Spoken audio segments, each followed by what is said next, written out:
మీ అందరికీ నా వందనాలు. ఎఫెసీయులకు రాసిన పత్రిక 4వ అధ్యాయము 1వ వచనం చదువుకుందాం. కాబట్టి మీరు సమాధానమును బంధకము చేత ఆత్మ కలిగించు ఐక్యమును కాపాడుటయందును శ్రద్ధ కలిగిన వారై ఒకడినొకడు సహించుచు. దేవుడు ఇక్కడ ఏమంటుందంటే ఐక్యతను మనం కాపాడుకునే వారంగా ఉండాలి అని చెప్తున్న దేవుడు. ఐక్యత అంటే సమాధానం కలిగి ఉండటం, ప్రేమించే మనసు కలిగి ఉండటం, ఇతరుల పట్ల జాలి, దయ, కనికరము చూపించే మనసు కలిగి ఉండటం, ఐక్యతను కాపాడుకోవాలంట. ఐక్యత కలిగి జీవించే వారంగా ఉండాలి అని చెప్తున్న దేవుడు. ఐక్యత లేకపోతే అక్కడ తగాదలు, గొడవలు, మనస్పర్ధలు తలెత్తేవిగా ఉంటాయి అంటాడు దేవుడు. అక్కడ అనేక రకమైన పాపాలు జరిగేవిగా ఉంటాయి అంటాడు దేవుడు. అందుకే మీరు ఐక్యతను కాపాడుకునడి అంటాడు దేవుడు. ఐక్యత అంటే కుటుంబంలోని ఐక్యత లేకపోతే ఒకళ్ళొకళ్ళు తగాదలు పెట్టుకునేవారుగా ఉంటారు, గొడవలు పెట్టుకునేవారుగా ఉంటారు, ఒకరినొకరు తిట్టుకునేవారుగా, కొట్టుకునేవారుగా ఉంటారు. దేవుడు అంటాడు మీరు ఐక్యతను కాపాడుకునుడి అంటాడు దేవుడు. ఐక్యత కాపాడుకున్నప్పుడు అక్కడ ఏ పాపం కూడా జరగదు అంటాడు దేవుడు. ఐక్యత అంటే సమాధానము అని అర్థం. సమాధానము అంటే ప్రేమ, ఆప్యాయత, అనురాగం పంచుకోవటం అని అర్థం. ఒకరినొకరు ప్రేమ, ఆప్యాయత, అనురాగాన్ని పంచుకోవటం అని అర్థం. ఐక్యత అన్న, సమాధానము అన్న మంచి మనసు కలిగి ప్రవర్తించటం అని అర్థం. మంచి మనసు కలిగి ప్రవర్తించినప్పుడు, ఓర్పు, సహనం ఉన్నప్పుడు, వినయం, విధేయత ఉన్నప్పుడు, దీన మనసు ఉన్నప్పుడు, తగ్గించుకునే మనసు ఉన్నప్పుడు, క్షమించే గుణం ఉన్నప్పుడు, ఇతరులతోని సమాధానకరంగా మాట్లాడే వారంగా ఉంటాం. ఐక్యత కలిగి జీవించే వారంగా ఉంటాం.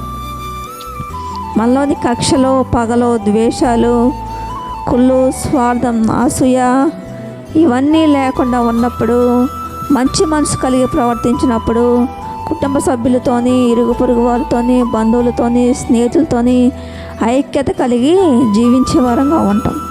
ఇతరులతోని సమాధానకరంగా మాట్లాడే వారంగా ఉంటాం.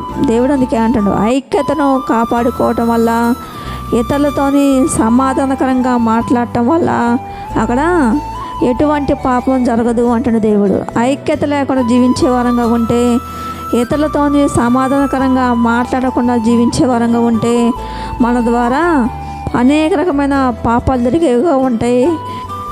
హెబ్రీయులకు రాసిన పత్రిక 12వ అధ్యాయము 14వ వచనం చదువుకుందాం. అందరితోనూ సమాధానమును పరిశుద్ధతయు కలిగి ఉండుటకు ప్రయత్నించుడి. దేవుడు ఇక్కడ ఏమంటుందంటే అందరితోనూ సమాధానకరంగా ఉండాలి అని చెప్తున్న దేవుడు. అందరితో అంటే కుటుంబ సభ్యులతోని, ఇరుగు పొరుగు వారితోని, బంధువులతోని, స్నేహితులతోని ఎటువంటి మనలో కుళ్ళు, స్వార్థం, అసూయ, కక్షలు, పగలు, ద్వేషాలు లేకుండా మంచి మనసు కలిగి ఇతరులతో సమాధానకరంగా మనం మాట్లాడే వారంగా ఉంటే మనకు మేలు జరిగిద్ది అంటున్న దేవుడు. అక్కడ ఏ పాపం జరగదు అంటున్న దేవుడు. మంచి మనసు కలిగి ఐక్యతను కాపాడుకునే వారంగా ఉంటే, ఇతరులతో సమాధానకరంగా మాట్లాడే వారంగా ఉంటే అక్కడ ఎటువంటి పాపం కూడా జరగదు అంటున్న దేవుడు. అందుకే హెబ్రీ రాసిన పత్రికలు అంటున్న దేవుడు 12వ అధ్యాయము, హెబ్రీ రాసిన పత్రిక 12వ అధ్యాయము 14వ వచనం చదువుకుందాం. అందరితోనూ సమాధానమును పరిశుద్ధతయు కలిగినటకు ప్రయత్నించుడి అంటున్న దేవుడు. సమాధానకరంగా ఉండాలంట. సమాధానం అనే మనసు మనలో లేకపోతే, ఐక్యత కలిగి మనం జీవించకపోతే, అందరితోనూ ఓర్పు, సహనం లేకుండా ప్రవర్తించే వారంగా ఉంటాం. వినయం, విధేయత లేకుండా ప్రవర్తించే వారంగా ఉంటాం. దీన మనసు లేకుండా ప్రవర్తించే వారంగా ఉంటాం. తగ్గించుకునే మనసు లేకుండా ప్రవర్తించే వారంగా ఉంటాం. క్షమించే మనసు లేకుండా ప్రవర్తించే వారంగా ఉంటాం. ఇతరుల మీద కక్షలు, పగలు, ద్వేషాలు పెట్టుకునే వారంగా ఉంటాం. ఇతరుల మీద కుళ్ళు, స్వార్థం, అసూయ, మత్సరములు, విమతలు, భేదాభిప్రాయాలు అనే చెడు లక్షణాలు కలిగి జీవించే వారంగా ఉంటాం. అలా జీవించడం వల్ల దేవునికి దూరం అయిపోయే వారంగా ఉంటాం. దేవుని ఆత్మ మనలోని నివసించదు. ఎవరితోనైతే మనం ఐక్యత లేకుండా జీవించే వారంగా ఉంటామో, ఎవరితోనైతే మనం సమాధానకరంగా మాట్లాడకుండా ఉండే వారంగా ఉంటామో వారు మనకి దూరం అయిపోయేవారుగా ఉంటారు. వారు మనకు దూరం అయిపోయేవారుగా ఉంటారు. అందుకే ఐక్యతను మీరు కాపాడుకొనుడి అంటున్న దేవుడు. ఇతరులతోని మంచి మనసు కలిగి సమాధానకరంగా మీరు ఉండుటకు ప్రయత్నించుడి అంటున్న దేవుడు. రోమీ రాసిన పత్రిక 12వ అధ్యాయము 18వ వచనం చదువుకుందాం. శక్యమైతే మీ చేతనైనంత మట్టుకు సమస్త మనుషులతోనూ సమాధానంగా ఉండుడి.